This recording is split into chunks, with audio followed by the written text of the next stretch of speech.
All right. Hey, good afternoon or good evening, everyone. Welcome to this week's session. So let me go ahead and share my screen. Excuse me, share my screen here. All righty. So welcome everybody to week 11. We are near the end. You guys are certainly on the downslope, the home stretch, as one may say. This week, we'll be talking about violent social media, and really the types of information that's out there and available and how it plays into cyber warfare today. So before we do that, we're going to jump into the solution for week 10. And I will say this week's lecture is really short. As you can tell, there's 9 slides here. But let's jump into the solution from last week. Excuse me. All right, so I'm going to walk through my solution, and as always, this solution is going to be out there in D2L for you to walk through as well. So I'll start off by importing different modules that are going to be used for my code, and then I'll start the stage with red, green, blue, creating variables for each one. I'm also going to create an ordered dictionary. An ordered dictionary, yeah. So generally speaking, an ordered dictionary is like a dictionary. However, there are some added features. One of them is it allows us to keep the order associated with what we put in a dictionary and not have it automatically order based upon the key or anything else. So we declare our ordered dictionary, we call it code book, and we're going to now put in a subset of keys, all right, our keys, and then we have our values associated with them. So this is us declaring our code book, and we have 8 items within our ordered dictionary. I then have a function called clear that's essentially going to clear items. We have one for display menu, which we'll come back up to here in a second. We have another for convert image, and then we have our main function. So at this point, I'm going to read in the monalisa.bmp. Again, if I don't have this photo or whatever photo in my current working directory, I need to specify the full path.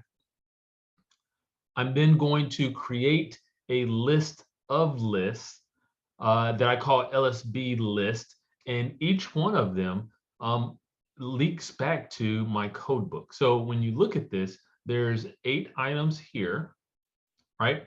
And we have all zeros, and we have 001. And really, we want to read this from the right going to the left. So that position being 1, that position being 2, that position being 4. So all zeros is 0. A 1 in the 1 position gives it a 1. A 1 in the 2 position makes it a 2. A 1 in the 1 position and 1 in the 2 position makes this a 3, and then such and so forth. So if we were to come up and go back to our code book,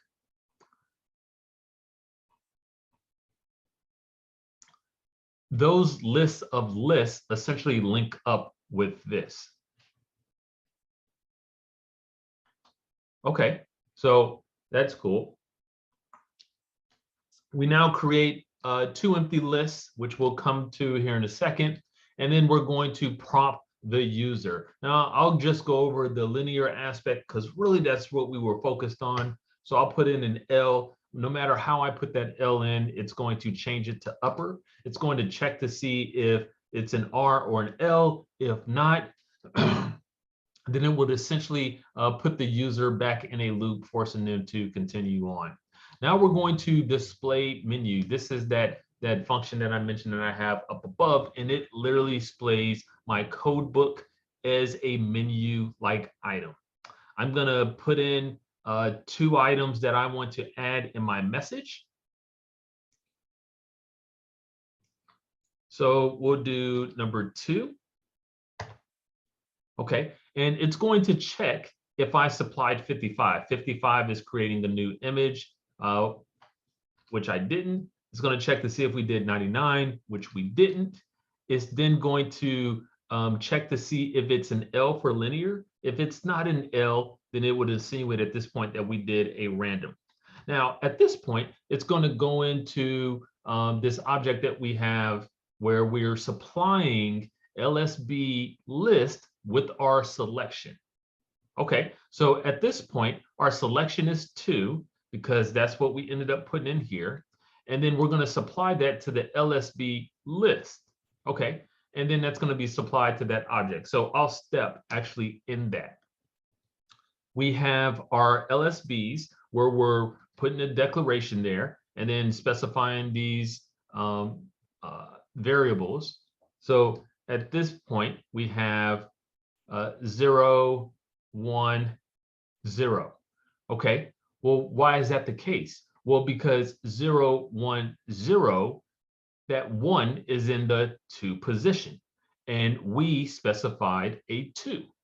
Okay, hopefully that makes sense.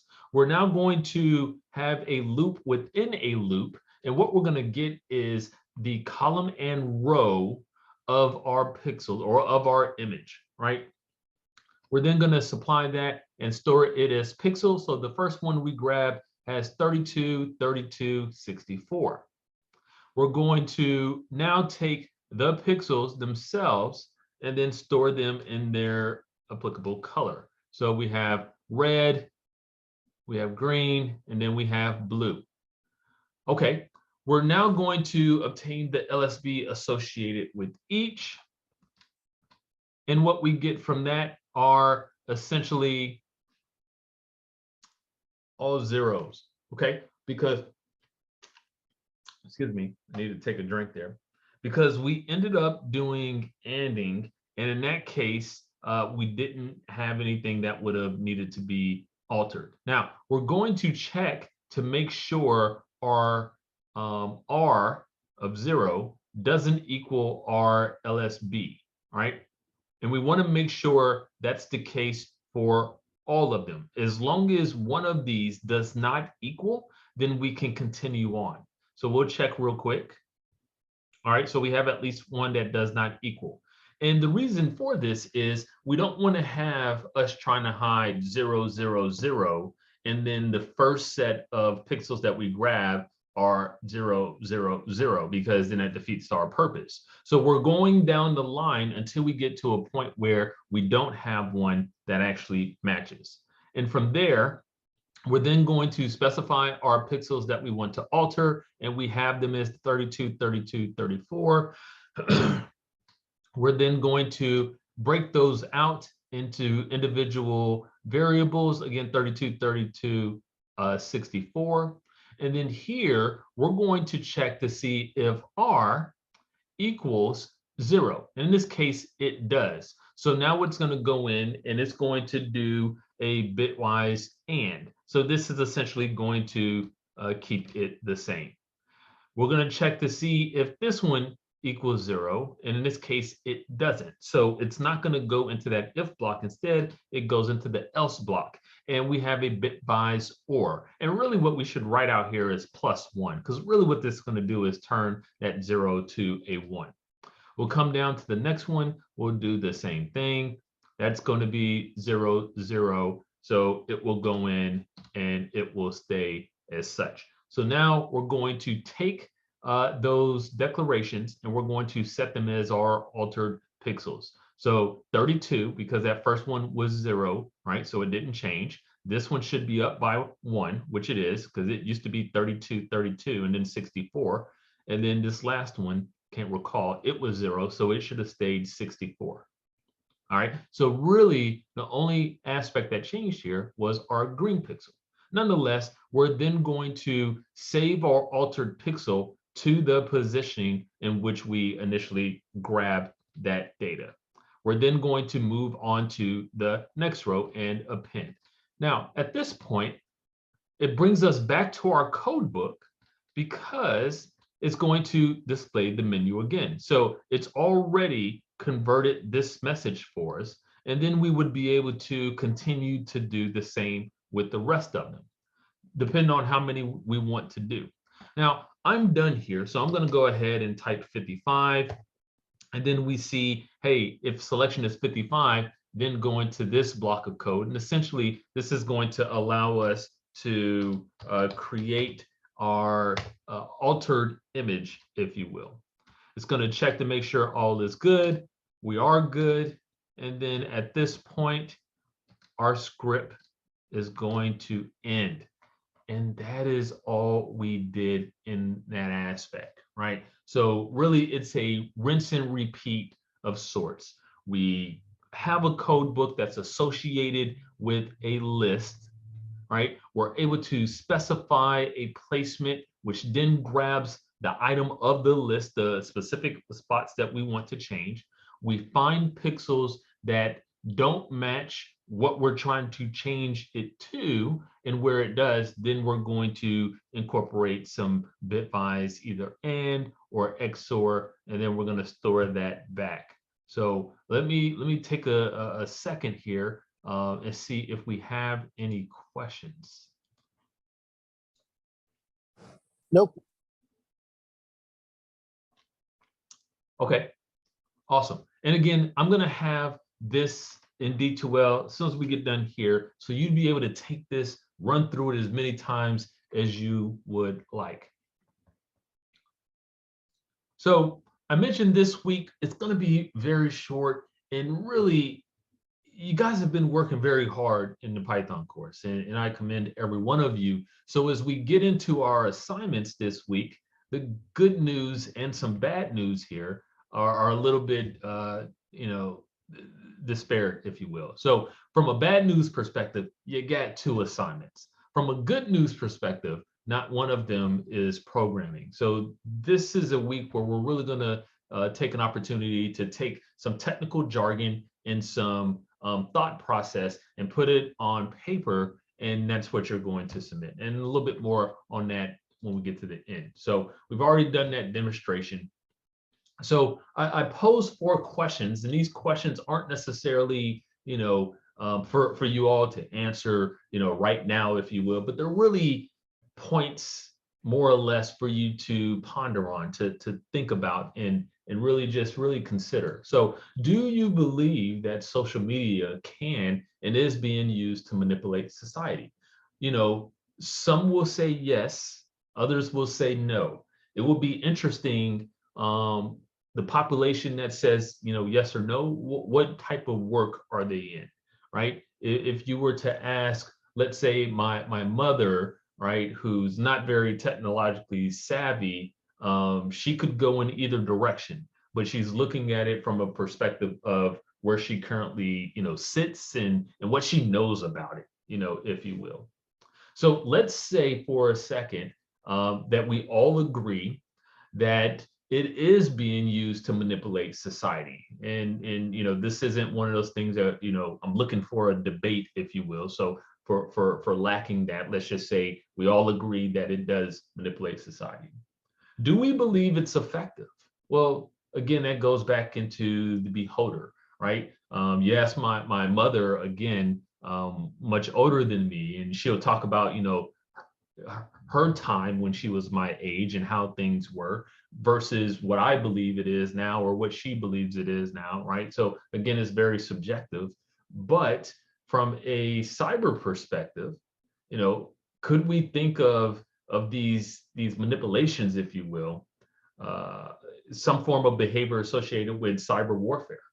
Or do we chunk it up as free speech? Well, that's very interesting, right? Because we all have that that ability to certainly exercise free speech, but there could be a point where that free speech starts to skirt the line of cyber warfare, and particularly information operations, when we're affecting how people think based upon what we're putting in front of them, and being able to manipulate information technology systems to be able to depict what we want to depict and put in front of people what we want for them to actually see, right? Start to shape what they have access to.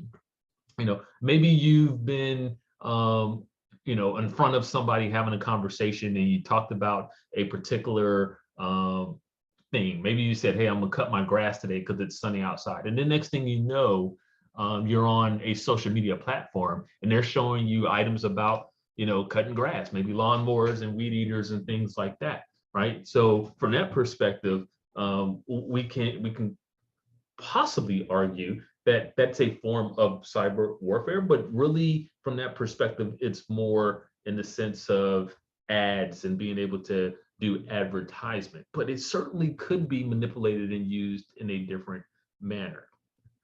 Now, kind of piggybacking off of that, just still talking about social media, you know, uh, we likely all would agree that every persona on Twitter is not a real person. What we would likely disagree on is how many of those personas are actually real people. And while we'll all have a number in our head, I'm not sure how many of us would actually be accurate because those numbers obviously do not exist in their truancy. If I had to guess, I probably would say maybe 35% are actual personas. Now, I'll caveat that with, there's the illegitimate persona out there ran by, some person. There's also entities that are being represented. So, we could go off to Twitter, and I'm sure University of Arizona has a Twitter page. That isn't a real person, right? So there's somebody who's operating that for legitimate use, and then there's certainly a significant amount of them that are for illegitimate use, as you could imagine. From the perspective of, looking at social media platforms some more, do we think that there's a obligation on their part to regulate their content? And if we had arrows, one might say, well, what about free speech? Well, I'm not here to really get into that. That's a different form of class, if you will. However, we probably would agree they do have a duty to do some regulations, regulation of content, right? Like we wouldn't want to see, child porn, for example, out on Facebook. Like the due diligence associated with ensuring that isn't posted, like that's almost, I don't want to say common sense, but I think we all would agree there. But what about other things, right? Like, for example, maybe I like Bermuda grass and I'm out there preaching the gospel about Bermuda grass. Is it incumbent upon Facebook to make the determination that my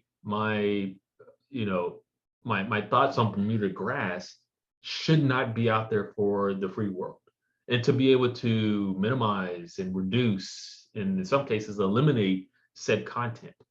Well, what happens when we're talking about things beyond grass, and now we're talking about things like cyber warfare and a number of other things, particularly when there's intrusions happening and we want to minimize those intrusions and what people know about them, and being able to regulate that and shape messages, right? We can all remember the presidential run where it was alleged that a country was doing information operations, really cyber warfare, to shape what was being seen and shown to people, right? The more you see something, the more it just starts to become natural. So, I pose these things as I talk through them as kind of questions of reflection, if you will.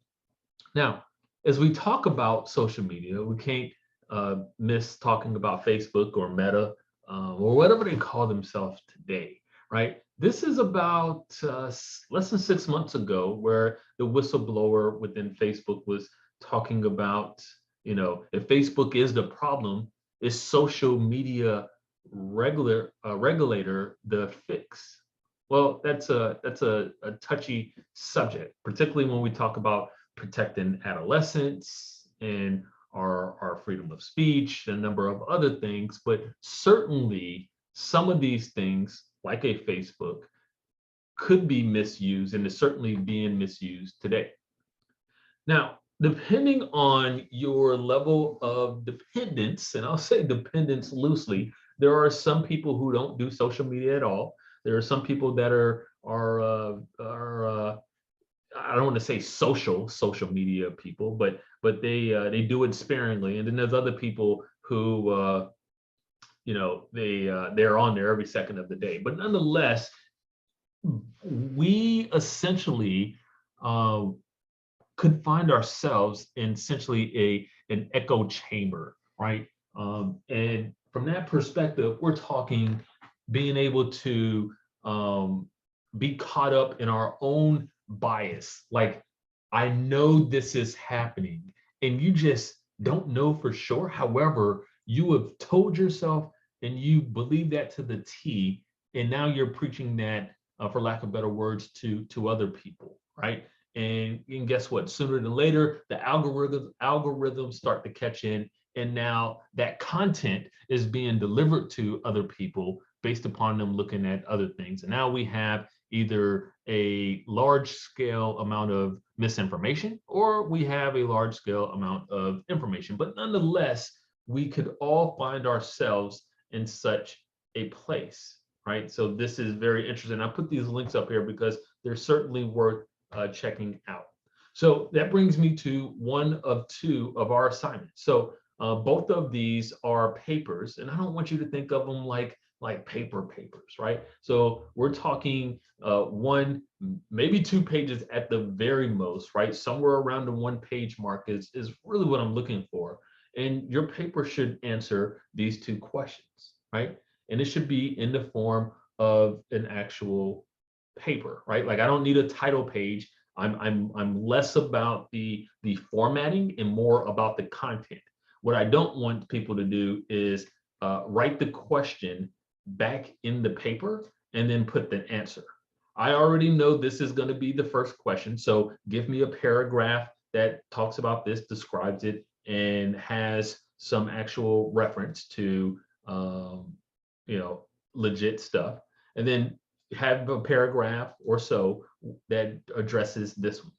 Now, I say a paragraph or so because I want to make sure we're not writing, full essays here. And you will need to have references. How many references? At least one per question. At least one per question. I'm not going to give a number on what the cap is. This is not an opinion-based paper per se.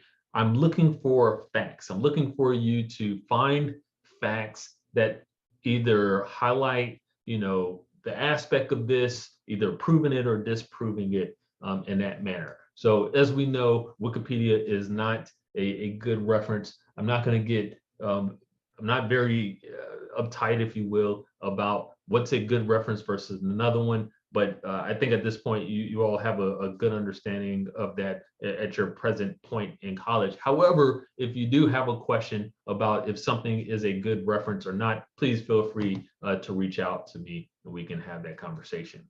Now, the next assignment has 3 questions. And now we're talking about echo chambers from a social media perspective. So the same thing, right? You got 3 questions here. I'm looking for at least a paragraph. Don't want a full book, if you will, and needing at least 1 reference on each one of them. So you got 2 writing assignments, and they're pretty identical in the sense of the structure. One has 2 questions that you'll be addressing. The other one has 3. Now, I'll say this again, right? And I'm sure somebody's still going to do it.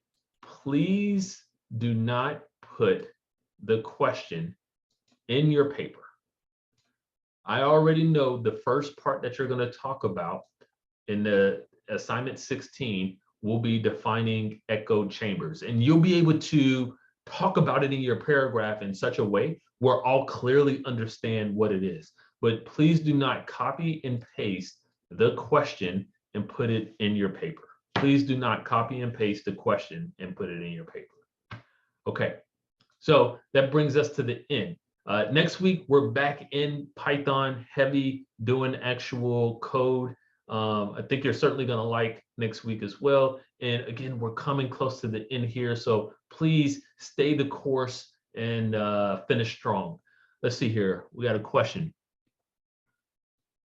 Yeah, so at least 1 paragraph per question with at least 1 reference. Absolutely. can we combine it into one paper? No, it's two different assignments, unfortunately. So assignment 15, right? That one paper should address these two questions. Assignment 16, that one paper should address those three questions, and they should be submitted independently as individual assignments. Yes, absolutely. Got an opportunity to breathe. So this is interesting because we're hitting you with a lot, right? And I recognize everybody's level of being able to code in Python is very different, right? And some of you would have already had I think all of you maybe have already taken the other Python course to kind of get you somewhat going. And if you haven't, then that's okay. What we really want to highlight, though, is Python from a cyber perspective is less about, do you know how to do everything in Python, right? Because those people, in some cases, don't really exist. From a cyber perspective, it's really about, can you take the Python language and an intent and then put something together that meets your intent, right? And that's what happens on an everyday basis. So I've said before, I'm an incident response professional doing digital forensics, and pretty much every day I find myself in an ad hoc way putting together some script, whether it's in C++, Python, PowerShell, some form of a script to meet what we need to do at that moment in time. In some cases, I'm able to look in my memory bank and say, oh yeah, I've done this before. Let me just dust it off and change a couple of things about it. In other cases, we're rewriting it over or pulling from different libraries that already exist.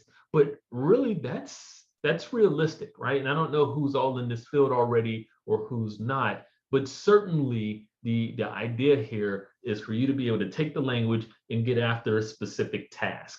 And if anything, my intent, or all the professors' intent, when you walk away, is you would have seen Python being used for different things that you may not have known that Python could be used for.